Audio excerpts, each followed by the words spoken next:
All right, everybody, welcome back to The Hang. Today I'm here with Dennis, and we're going to be talking about silks and grass cloths, and specifically some of our gorgeous hand-done wall coverings. Dennis, they're some of my favorites. Do you love the silk? Absolutely. Do you love the grass cloths? Yes.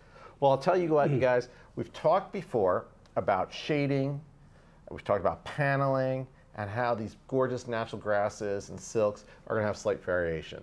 Number one tip I've heard from folks like you is you have to let the client know, you have to let the installer know what it's supposed to look like. So the tip one is take a look at all those great installations we have on the website and set the expectation.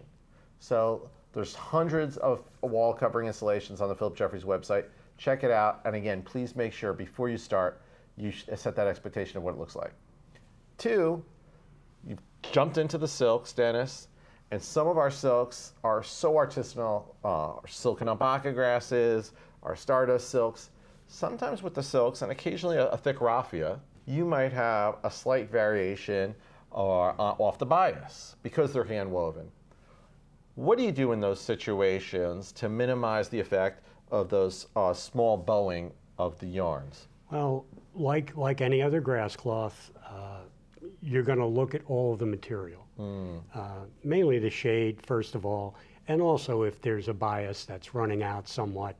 And then you adjust your install. Obviously, you look at the broadest part of a wall to put your best material there.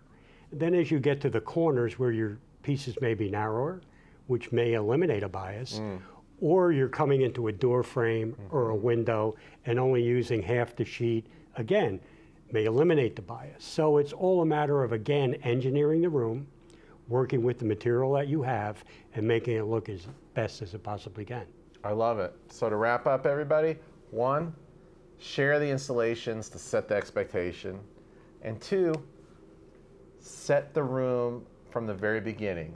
Set that expectation, start with your best pieces at eye level, right in the middle, and then work your way out. So if you do have some of those great silks or textures with a bias, they're on the ends of the room. All right, see you next time.